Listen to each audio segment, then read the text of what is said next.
सादर प्रणाम। एनसीईआरटी की webinar series listening to learn, सुने और सीखें, जिसका आयोजन हम आज़ादी के अमृत महोत्सव के अवसर पर कर रहे हैं। आज उसका 19वां पड़ाव है। आज हमारे साथ बहुत ही रिनाउंड स्पीकर हैं जो कि क्लाइमेट स्टेबलाइजेशन के ऊपर बात करेंगे। डॉक्टर आर रश्मि साहब हमारे साथ हैं, ए टॉप एनवायरमेंटलिस्ट एंड ब्यूरोक्रेट। दोस्तों, मुझे पूरी उम्मीद है कि आपको आज बहुत मज़ा आएगा इस उद्बोधन को सुनने में। ये प्रसारण पीएम ई विद्या चैनल 9, 10, 11, 12 पर लाइव प्रसारित हो रहा है, जो कि विभिन्न प्लेटफॉर्म्स पर उपलब्ध है। Airtel, Tata sky, dish, free dish आदि सभी प्लेटफॉर्म्स पर उपलब्ध है। आप इस प्रोग्राम को एनसीईआरटी के यूट्यूब चैनल एनसीईआरटी ऑफिशियल पर भी देख सकते हैं। आप अपने सवाल आप हमें लाइव चैट के थ्रू भेज सकते हैं। साथ साथ आप हमारे फ़ोन इन नंबर, जो कि अभी स्क्रीन पर दिखाया जाएगा, और ईमेल एड्रेसेस पर भी भेज सकते हैं। हम कार्यक्रम के आखिर में आपके प्रश्नों को सम्मिलित करने का प्रयास करेंगे। आज मेरे साथ स्टूडियो में श्री रश्मि जी हैं, जो कि आज हमें क्लाइमेट स्टेबलाइजेशन के ऊपर and challenges and opportunities for India के बारे में चर्चा करेंगे। उनके मेरे साथ मेरी साथी डॉक्टर सीवी शिमरे भी हैं। मैं उनसे प्रार्थना करता हूं, निवेदन करता हूं कि वो श्री रश्मि जी का स्वागत करें और उनके बारे में हमारे व्यूअर्स को बताएं। Thank you. Good morning and a very happy new year to all our viewers. It is my privilege to extend a very warm welcome to our very distinguished speaker of this session of the Listening to Learn series, Shri Rashmi ji. Welcome, sir, and thank you very much for being with us this morning. We are now also familiar with the term climate change, or summers getting warmer, winters getting colder, cyclones getting stronger and more frequent, non-seasonal rainfall, sea level rise, and so on. All these are due to increase in the average global temperature, which we call global warming, leading to all kinds of changes in the climate that adversely impact all aspects of our lives. Therefore, stabilizing climate change is a need of the hour. And we're very fortunate to have our esteemed speaker to enlighten us about this very important topic of stabilization of climate change. And he will be focusing on the challenges and opportunities in India's efforts towards stabilizing climate change. Before he does that, let me take this privilege to share with you all a very brief background about our speaker. Shri Rajani Ranjan Rashmi is an officer of the Indian Administrative Service of the 1983 batch. He was India's principal negotiator for climate change issues under the United Nations Framework Convention on Climate Change for several years, and was part of climate change policy making in India in the run-up to and after the Paris Agreement. His last assignment with the government was in 2018, when he retired as Chief Secretary, Government of Manipur. He has served as Special Secretary in the Ministry of Environment, Forest and Climate Change in the Government of India, where he was closely associated with formulation and implementation of policies relating to climate change and other major environmental issues. Currently, Shri Rashmi is Distinguished Fellow in the Center for Global Environmental Research in TERI, that is the Energy and Resources Institute, New Delhi, where he works on areas related to climate change mitigation, adaptation strategies, carbon markets, and related issues. In 2018-2019, he served on the subcommittee of the Ministry of Finance on climate finance. He is a member of the Technical Advisory Board of the International Civil Aviation Organization and associated in advisory capacity with several environmental advocacy organizations. He writes extensively on climate change issues in newspapers and journals. Shri Rashmi is an alumnus of Patna University and a management graduate from Free University of Brussels in Belgium. Thank you once again, sir, for being with us this morning. And the next 40 minutes is all yours. Thank you. Thank you very much, Gupta ji and Shimre ji. First of all, let me welcome all of you to the new year 2022. On this cold morning, we are going to talk about global warming. And the issue of climate change is extremely important in our lives today, both nationally and globally. And if you recall, this issue has gained prominence in the last 50 to 60 years, almost by the middle of the last century. Normally, the scientists trace this problem to the onset of the Industrial Revolution, which started sometime in the later half of the 17th century. So in the last 200 years or 150 or to 200 years, this problem has actually entered our lives. So I'll be talking to you about this problem in its totality, not just about science. Of course, since you're all students of science, you need to know about the scientific aspects of climate change. I'll do that in the first part of my lecture, and then I'll deal with some of the issues emerging from this scientific global problem, which affect our economic development, the way we lead our lives, and what is it that we can do nationally as well as globally. So let me first give you a broad glimpse of what the climate change is about and why this problem has occurred. So I'll divide this my talk in three parts. One is the state of global emissions, which are actually the primary cause of the climate change, as the scientists have established.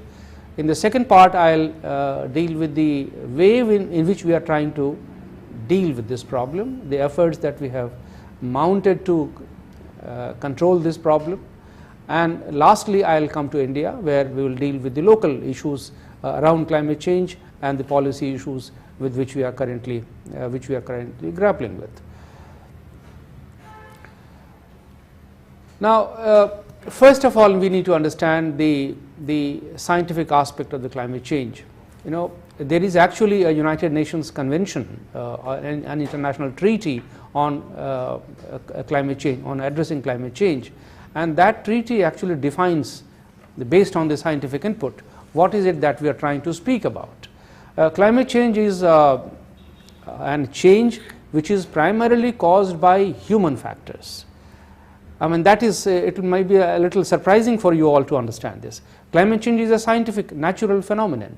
But this natural phenomenon, the root cause is the anthropogenic emissions, the carbon emissions which have started occurring in a very highly, at a highly increasing rate after the Industrial Revolution, after the 17th century. And this has actually intensified the changes in the climate. Climate change is something not new. In geological time, over thousands of years, millions of years, the climate always changes. You will find that the glaciers sometimes disappear, the oceans rise, but this is all a part of our scientific knowledge.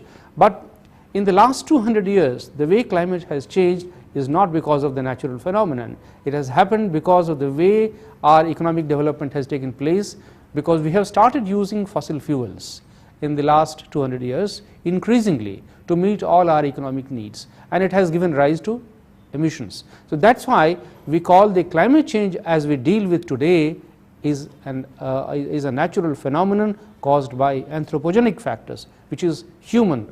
So we have to control essentially the human factors which impinge on the climate, and we have to deal with this problem in a manner that we don't affect our development process. So the treaty defines climate change in that perspective. It's a change which is caused by human factors. It changes the composition of the global atmosphere, and it happens in addition to the climate variability. It intensifies the climate variability. For example, if you take India, India has suffered from floods, from droughts, from all kinds of natural phenomenon for thousands of years. but it is only recently that this variability has got intensified.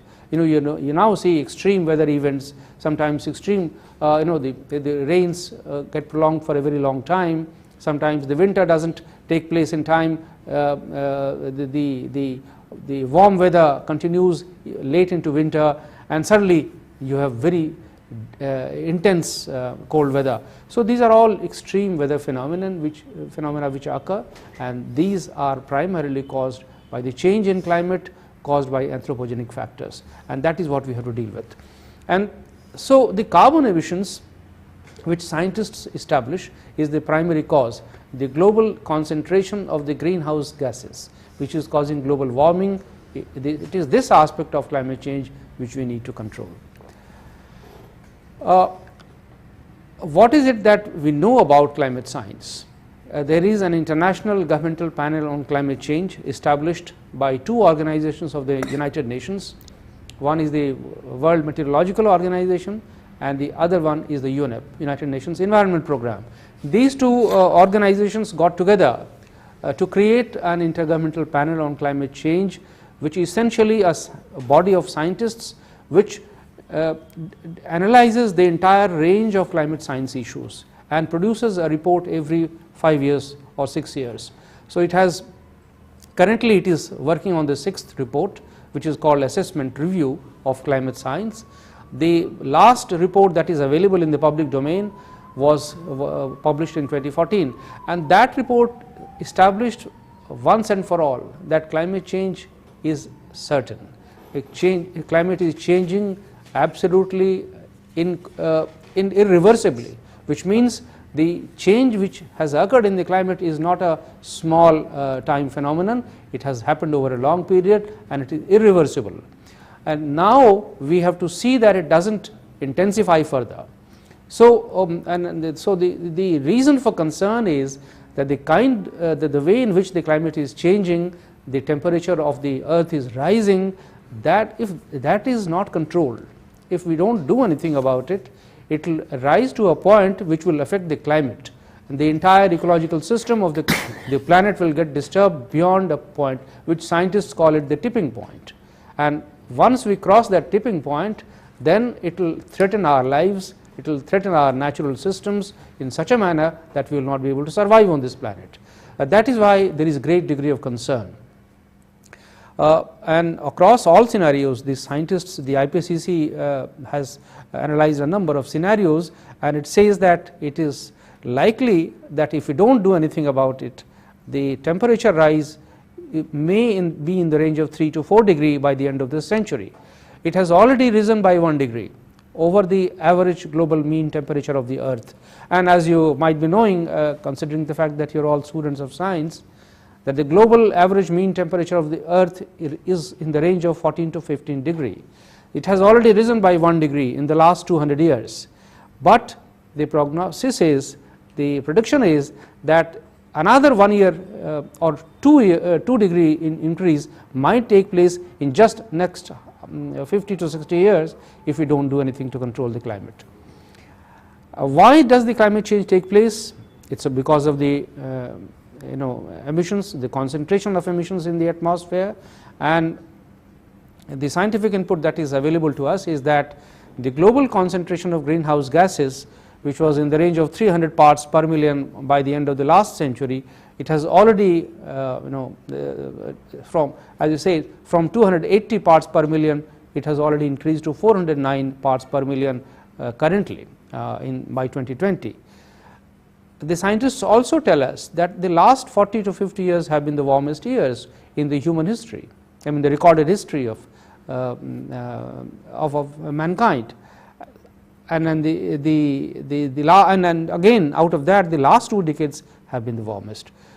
One of the effects of climate change is that it produces extreme weather events, but it also leads to a rise in the sea levels, which is a natural phenomenon. It does happen, but it is happening at an increasingly alarming rate. It is rising from, it has the normal average increase in the sea levels is around 1.8, which has now doubled to 3 millimeters per year by the end of the last century. And this is extremely alarming, because most of the coastal cities are likely to be inundated. Large parts of them will come under water if this sea level rise is not controlled. So let me now tell you something about the current state of emissions which are caused by the human factors, the way we are leading our lives, the way we are consuming fossil fuel, coal, oil, natural gas, in whichever form. These fuels are actually feeding our economic growth. We are using them in transport, we are using them in our industry, we are using them in all our daily lives. And electricity, which is primarily produced by fossil fuels today, that is powering our entire society, economic development. So it is unavoidable, but the problem is that it has gone beyond a certain controllable level, manageable level. And currently the global emissions in the world are in the range of 52 billion tons, 52 gigatons rather, sorry, and 1 gigaton is 1,000 billion tons. So it's extremely high level of emissions, 52 gigatons, and we have to stabilize the climate. So what is the current, the optimal level at which this the emissions should be stabilized, so that the temperature rise does not go beyond what has already taken place. 15 to 1 degree, it has already risen, and now the policy makers at the international level have decided that this temperature rise should not be allowed to go beyond 1.5 degree above the global pre-industrial level of temperature. So 15 plus 1.5, so 16.5 is the ideal optimal level at which we have to aim at climate stabilization. But with this kind of quantum of global emissions, can we do that? That is the central question. If you see the growth in the emissions, which are the countries which are primarily responsible for this state of affairs, you can see it is mostly the developed countries, which have used and extracted the fossil fuels, the natural resources from all over the world, and have used them to power their own development of their own societies. Countries in Europe, USA, the North America, South America. Developing countries are much lower at the end of the spectrum. In the last 40 to 50 years, you can see the Japan, Russia, European Union, United States, and now it is India and China which are contributing to the growth in the emissions. But you will see in the next slide that despite the fact that these countries are the major emitters, position of India is much lower. If you look at the per capita emissions, which is the principle of justice and equity and social justice, then you will find that the per capita emissions in India is much lower compared to the rest of the world. The highest emissions are obviously occurring in US, China and Europe. But on a per capita basis, you will be surprised to know that the Middle Eastern countries, the oil producing countries, and some of the countries in the Caribbeans, they have the highest per capita income, which means that their economic growth levels are one of the highest in the world. So the per capita income and per capita emissions are more or less closely related. So the income levels and the emission levels reflect the economic status of a country. The Middle Eastern countries, the Qatar is supposed to be the highest, Brunei and some of the Caribbean countries. But if you talk of large countries, it is the US, the European countries which have been in the forefront of this growth in the emissions all over the world, and they are the ones who have caused the highest concentration of globally warming greenhouses in the atmosphere. So another aspect of these global emissions is that we need to look at what causes these emissions, and as you can see, most of the emissions come from sources which are energy related. Basically the emissions come from fossil fuels when we produce and consume them in course of meeting our energy needs. The rest of them, there are some other sectors as well where emissions arise. For example, agriculture. When we use fertilizers, that also causes emissions in the rice cultivation primarily, or the livestock which causes our cattle which causes methane emissions. So there are other sources as well. In the mining sector also these emissions arise. In the transport sector, of course, when we use fuel for meeting our transportation needs, there are emissions. But the largest the source of emissions is, to the extent of 67%, is energy related, and rest is coming from other sectors like agriculture, transport, and mining and other resources. If you look at India's emissions, the story is more or less similar.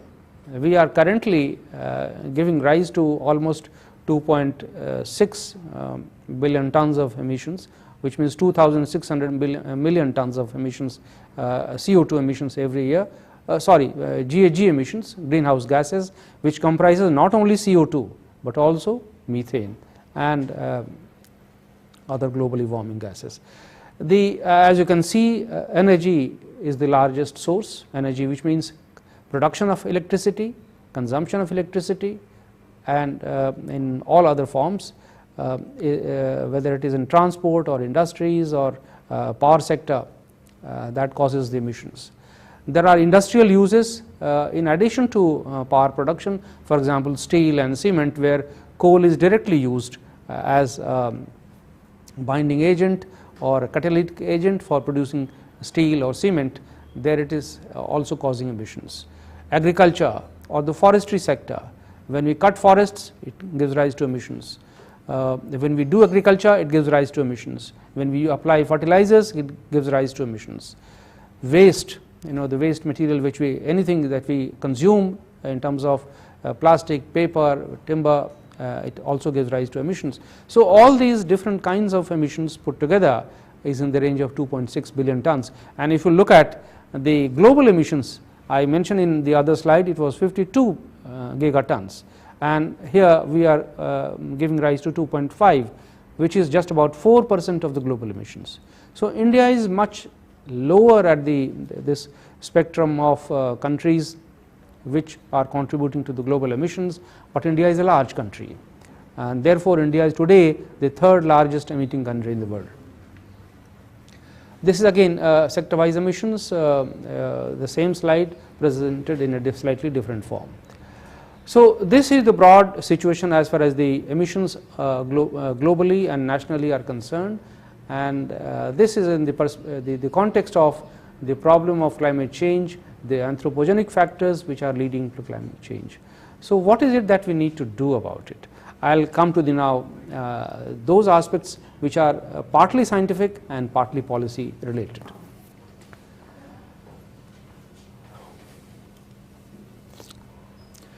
So I had referred to the question of stabilization in the earlier part. The policy makers at the international level have agreed under the UN Convention that the climate should be stabilized at 1.5 degree or maximum of 2 degree above the pre-industrial level, which means the climate change must be controlled in a manner that the average global mean temperature of the earth should not be allowed to rise beyond 17 to 18 degree by the middle of this century, or at least latest by the end of this century. And what does this stabilization mean? Under the UN Convention on climate change, which was signed in 1992, this 2 degree or 1.5 degree had not been talked about.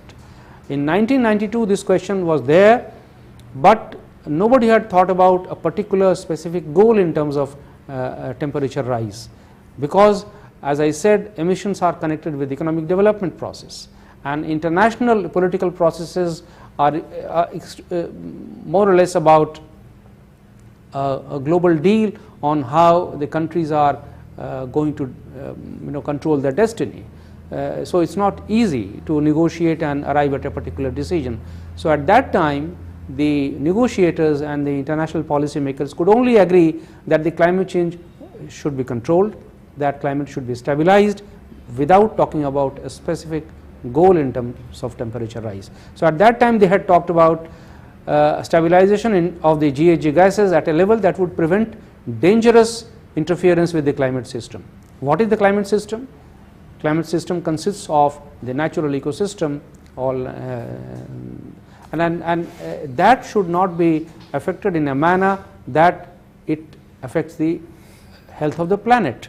But at the same time, apart from the issue of environmental health of the planet, there was also an issue of economic development, and that is why the treaty relates this climate stabilization issue to the issues of food production, economic development, and time frame in which this stabilization has to take place. So it's interesting that a scientific phenomenon is being discussed in the context of economic development, food security of the people, because the very large population on this earth is currently grappling with the issue of hunger, poverty, development, and at the same time we are talking about global issues of environmental management, climate change, and these two conflicting goals have to be balanced. That was the challenge before the policy makers. So when the treaty was signed in 1992, it said that the primary responsibility of stabilizing the climate lies with the developed countries, which have consumed the natural resources of this planet in the largest in the most extensive manner, and they are responsible for the concentration of the global the climate warming greenhouse gases in the atmosphere. And these developed countries were tasked with the responsibility of returning their emissions to 2000 level to pre-industrial 1990 levels by the end of 2000, but it was too tall a task for anyone to achieve in a matter of 10 years. So the 2000 goal was never achieved. The emissions in the 1990 were in the range of almost 30 billion tons, and to reverse those emissions and come back to 1990 levels was practically impossible. So it never happened, but the treaty did place this responsibility primarily on the developed countries, and therefore there are several articles which I have quoted here. The article 4.3 said that the developed countries, apart from having a responsibility to reduce their emissions, will also be expected to make financial contribution and development of technologies and support the developing countries which are in the growing phase with the financial and technology support to be able to control the emissions in their own countries. The treaty was followed by a protocol which actually specified in numerical terms the target of the developed countries. So Kyoto Protocol essentially fixed a particular number for the developed countries, the extent to which they will be expected to reduce their emissions. It said that they will reduce it by 5% over 1990 by 2012. In the Kyoto Protocol there are two commitment periods, first and second. In the first period, which lasted from 2008 to 2012, they were expected to reduce it by 5%. In the second commitment period, which started from 2012 and lasted till 2020 last year, they were expected to reduce by another 18%. But you will be surprised to know that in actual fact nothing happened. None of the developed countries, barring a few European countries like UK and France and some of the Scandinavian countries, no country in the world has actually brought down its emissions. Leave alone the developing countries which are not expected to reduce their emissions. So developed countries practically did not fulfill their obligations under the United Nations Framework Convention and the Kyoto Protocol, and you can see as a result the emissions have actually risen by 32% over 1990. They were supposed to reduce, but instead each country, barring those exceptions, have actually contributed to further growth, and the leader here unfortunately was the United States. They are the superpower in the world. They are the most important and powerful country in the world, and it is the policy that United States lays down for its own country practically guides the policy in the rest of the world as well. So United States decided that it will not be part of the Kyoto Protocol. after having negotiated the targets, it walked out of the Kyoto Protocol, and then Japan followed, Canada followed, they all walked out of it. Russia never took a target. So that was the unfortunate part about this international commitment. The primary argument which was made by these developed countries in support of their having walked out of these commitments was that the countries like China and India and South Africa, Brazil, large developing countries were very large emitters to emissions, and therefore they should also undertake a similar responsibility. You know, this argument is actually duplicitous. I mean, this is not the time to talk about that, but the fact is that the growth in the emissions of countries like India and China has started taking place only in the last 30 years. But the problem of climate change is caused by the anthropogenic emissions which have occurred in the last 200 years. In the process of exploitation of natural resources by the developed countries all over the world, and these countries had practically colonized the rest of the world. They were extracting natural resources from everywhere wherever it was possible. So that's a separate story altogether, but the fact of the matter is that the developed countries did not agree with the obligations undertaken under this international treaties, because they argued that countries like India and China should undertake similar obligations. So there was another period of negotiation which was finally concluded in 2015, and then we came to what is now known as Paris Agreement on Climate Change. In the Paris Agreement on Climate Change, finally it was decided that all countries will take commitments, including developing countries, but they will decide their own targets. Unlike the Kyoto Protocol, where the targets were decided globally under an international agreement, under the Paris Agreement the targets will be decided by each country to reduce its emissions. To what extent it can do so, it will be guided by its own national circumstances. So that is the basic distinction between the United Nations Convention, the 1992 Convention, and the 2015 Agreement on Climate Change which took place in Paris. So there are targets, but these targets are determined by each country itself, and there are no distinctions among between developed and developing countries anymore in that sense, because it's a universal obligation. Each country is supposed to have a target. India also has a target. I'll talk about that later. And these targets have to be met with national resources, our own resources, technologies. Of course, under the convention there is an arrangement that developed countries will support the developing countries for fulfilling their targets, but it is more talk than real substance. It never happens in real practice. But one of the other legal implications of this agreement is that each country is expected to report what it does about its targets, how it has fulfilled those targets, in which sector, to what extent it has met them, will have to be explained to the international community, and that is called transparency. So there is a formal report which countries are required to file now every 2 years and produce their national inventory of emissions and explain to the rest of the world. So in this slide I am basically trying to explain what it means when the obligation under Paris Agreement is implemented. Now under the Paris Agreement all countries are expected to contribute to the reduction in global emissions, so that the climate is stabilized at 2 degrees above the pre-industrial level, or preferably 1.5 degree. This goal has been set out in the Paris Agreement. As I was mentioning, this goal was not mentioned in the original 1992 convention. It is for the first time it is in the Paris Agreement that this goal has been specified, and this goal has to be implemented. For implementing this goal, it is an interesting fact that if we really have to achieve this goal of 2 degree or 1.5 degree stabilization, what is it that the quantum of reductions in the global concentration, to what extent it should happen?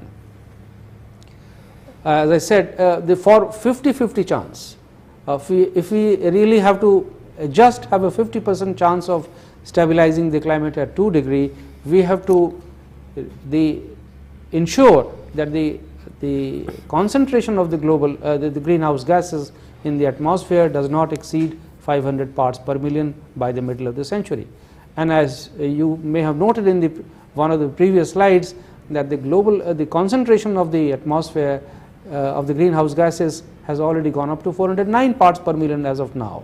So in the next 50 years, we have to see that the further growth in the concentration does not take place and never exceeds 500 for a 50% chance. But it is in all likelihood, the way the emissions are rising, currently they are 52 gigatons, the way they are rising, it is quite likely that we will exceed this ceiling of 500 parts per million, and then the temperature rise will go beyond 2 degrees.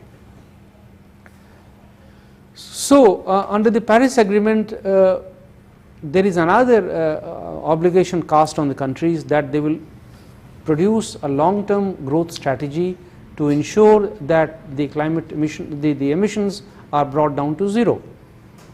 This is not spelt out in so many words in the Paris Agreement, but this is a part of long-term growth strategy, which is an obligation cast on all countries. And many developed countries have now come up with a net zero goal, their strategy for long-term growth, which will bring down their emissions to net zero. India has also come up with its own targets. You might have noticed that the climate conference which took place in Glasgow last month, the Prime Minister had gone and he announced that India will achieve net zero carbon emissions by 2070.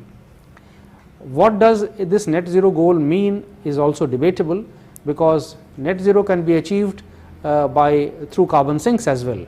We might produce emissions, but the emissions are also sequestered in the earth through forests, through oceans, through the soil.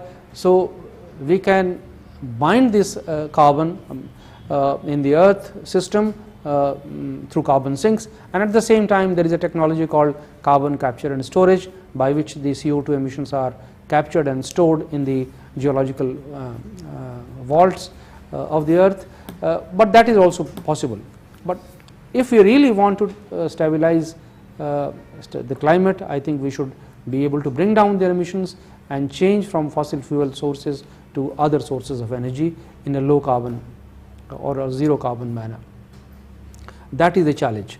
But this is the issue that we are currently facing. The Intergovernmental Panel on Climate Change, which is going to come up with a sixth assessment review very soon, it came up with an interim report on 1.5 degree stabilization, and there it presented a scenario in which we can achieve this net zero goal.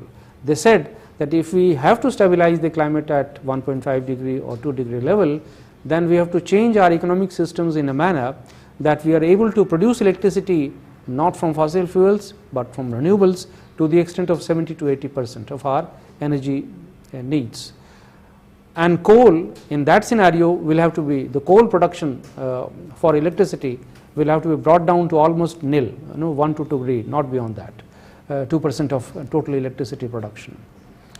The buildings, the residential buildings, the commercial buildings, which are, in all urbanized cities and all urban settlements, the buildings are very high consumers of energy and electricity. So they also must be energy efficient, and electricity in those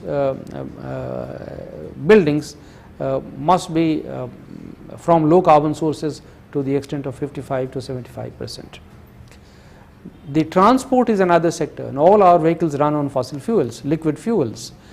So if we have to bring down our emissions, we will have to switch over to some other forms of energy in the transport system, and that is either electric batteries or hydrogen or maybe CNG, which are low carbon natural gases. That has to be to the extent of 35 to 65% if we have to stabilize the climate. And the time range prescribed by the IPCC is 2050, and we are in the year of 2021. So we just have about 30 years to make this kind of transition in terms of our energy production systems, energy consumption systems. Can we do that? This is another slide which presents you the gravity of the problem. The concentration of the greenhouse gases has already risen above unmanageable levels, and the emissions continue to rise despite all efforts that we are making. Despite the fact that India, countries like India are at a very low level of development, a very low level of global emission share, the global emissions are rising. As you can see from this slide, in 1990 the greenhouse gases were 34 gigatons. Today they are 54, almost in the, if you include the carbon sinks, it is in the range of 52. So 52 to 54 gigatons of emissions are taking place today, and for stabilizing the climate at 2 degrees, they have to be reversed, almost halved. So they must not be more than 25 gigatons in the next 30 years. So that is the real challenge. Can we bring down the global emissions by a quantum of almost 25 gigatons every year in the next 30 years? This is a humongous challenge, because this is not just about science, this is about economic policy. And are the countries prepared to do this? That is the real challenge. So decisions taken in the Glasgow conference, which took place last month, was that the countries should further increase their targets, which is called NDC, Nationally Determined Contribution. That's the technical term used under the Paris Agreement for the emission reduction target given by each country. In fact, the NDCs do not talk about only emission reduction targets, they also talk about adaptation goals, the other impact addressing measures. The NDCs, which are currently put out by several countries under the Paris Agreement, do not contribute much to the reduction emissions. As you have seen, the global emissions continue to rise despite these targets taken by all countries. So the challenge is to increase these NDCs, the national targets taken by different countries, to a higher level, so that the emissions start going down rather than increasing. Under the agreement, there are other provisions under which financial contributions have to be made to developing countries, so that they can take further measures to reduce emissions, to adapt to the climate change. And the developed countries have been given a target of raising 100 billion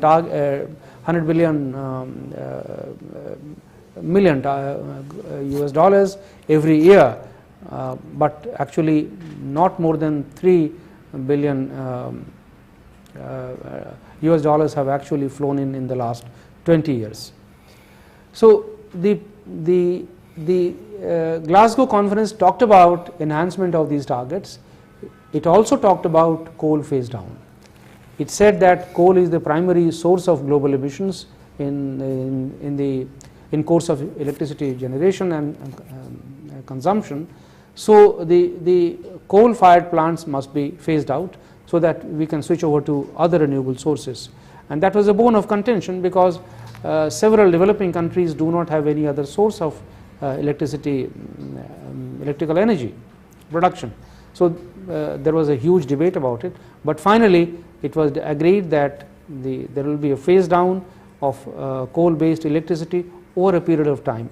No specific time has been laid down, and then each country has been given the liberty to set its own time frame. So that is where the challenge for India comes in, that given this global challenge, this global obligation to reduce the climate and move away from fossil fuel based energy system to a renewable energy based system, what is it that India can do, and to what extent we have made progress. The India's NDC, which was put out under the Paris Agreement, talks of 3 numerical goals. It says that we will reduce our emissions by 33 to 35% compared to GDP. It is not in terms of absolute emissions, it is a relative target. Emissions intensity of GDP. And the second target is that we will actually move away from fossil fuel based energy production to renewable energy based production, and we will create the 40% of our electrical generation will take place from renewable energy. Renewable energy is essentially solar, wind, or hydro electricity, or even biomass based energy. So these are different sources, and we have taken a target of creating a capacity of 40% by 2030. Similarly, there is also a target in terms of carbon sink, that apart from producing emissions, moving away to renewables, we will also create enough carbon sink in the forestry system so that we are able to create this sink to the extent of 2.5 to 3 billion tons by 2030. There are other adaptation targets also which are not relevant to stabilization of climate, but those are developmental goals which India has undertaken. Prior to the Paris Agreement, there was a National Action Plan on Climate Change undertaken in 2009, and when I was in the ministry at that time we had put out this plan. It had talked of 8 missions. Those 8 missions are still continuing. As you can see, these missions are actually about government programs implemented with a view to contribute to greening, stabilization of climate, reduction of emissions, and enhancing the adaptation efforts. One is in the area of solar mission, the other is in the area of energy efficiency, the third one is in the area of sustainable habitat.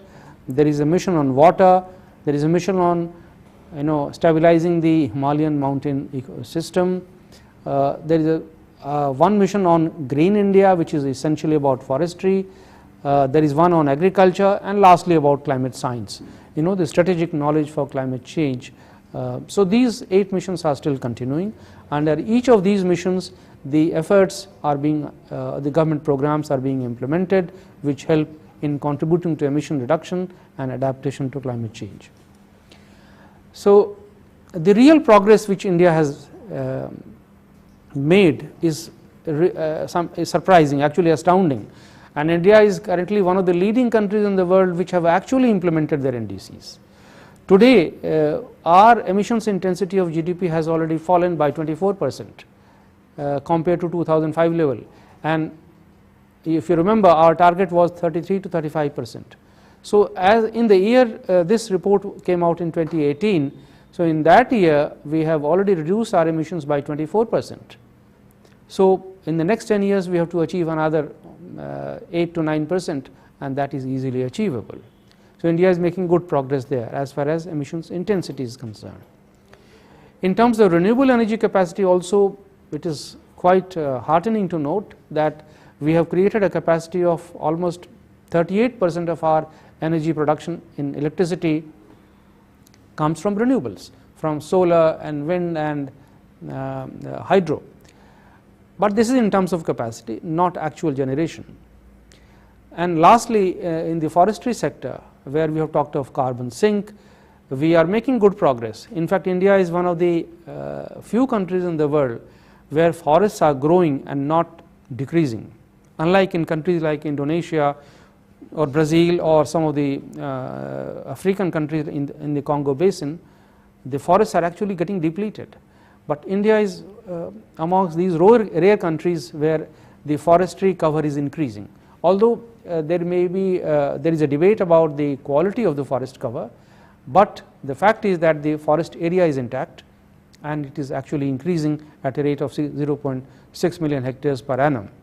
So there is a potential for carbon sink, carbon stock to be created in the country, and that might have a salutary impact on our emissions in future. Government of India has also contributed to setting up some international organizations which help in this process, and one of them is in the International Solar Alliance, which was created when Prime Minister went to Paris. And this Solar Alliance is, there are almost 60 member countries today which are promoting solar energy in their countries, and they are trying to implement as many solar programs as possible, and they are cooperating internationally to help give a momentum to this solar expansion. India has also been a pioneer in setting up the Coalition for Disaster Resilient Infrastructure, which is essentially about increasing the climate resilience and climate adaptation. When the emissions rise, when the climate change takes place, the adverse impacts are unavoidable, and the adverse impacts take place largely on infrastructure, on the coastal areas, on our roads, buildings, telecom, power infrastructure. So it is very important that we are able to protect our infrastructure from the adverse impacts of climate change. And this international coalition essentially seeks to bring together the efforts, finance, resources and technologies of these countries together to give a momentum to these efforts.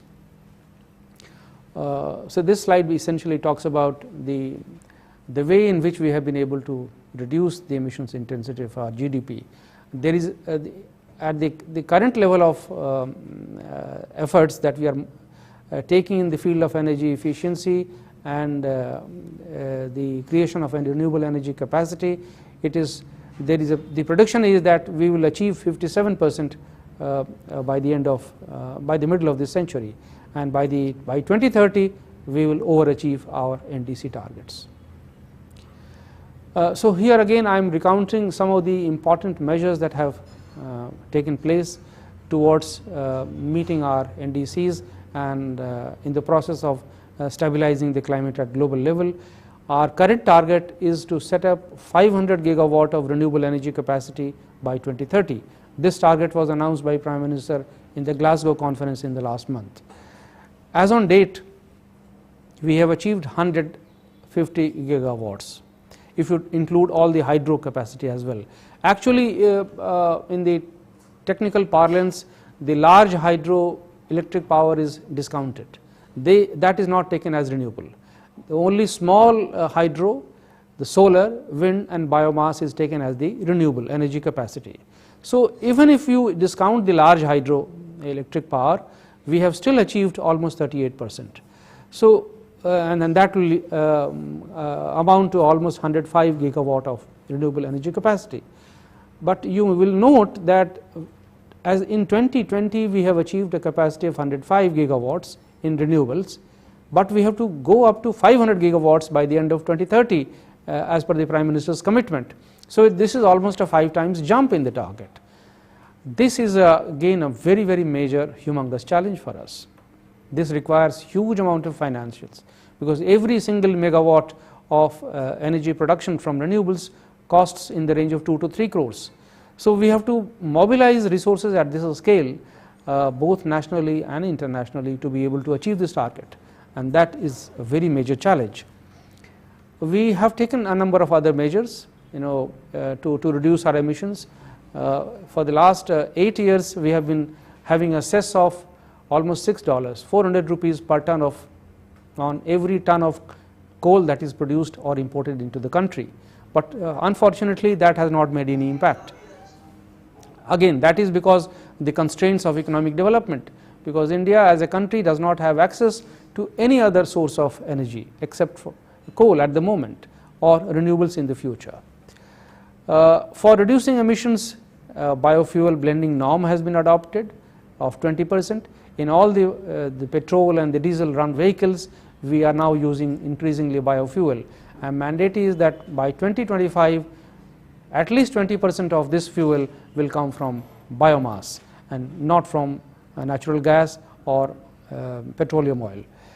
We have a CO2 emission norm for all our thermal power plants which are currently producing electricity. We have implemented a law on the regulation of plastics. In the air conditioning sector, which are also which cause globally warming gases, we have implemented regulation, and we have undertaken a goal of bringing down the consumption of HFCs.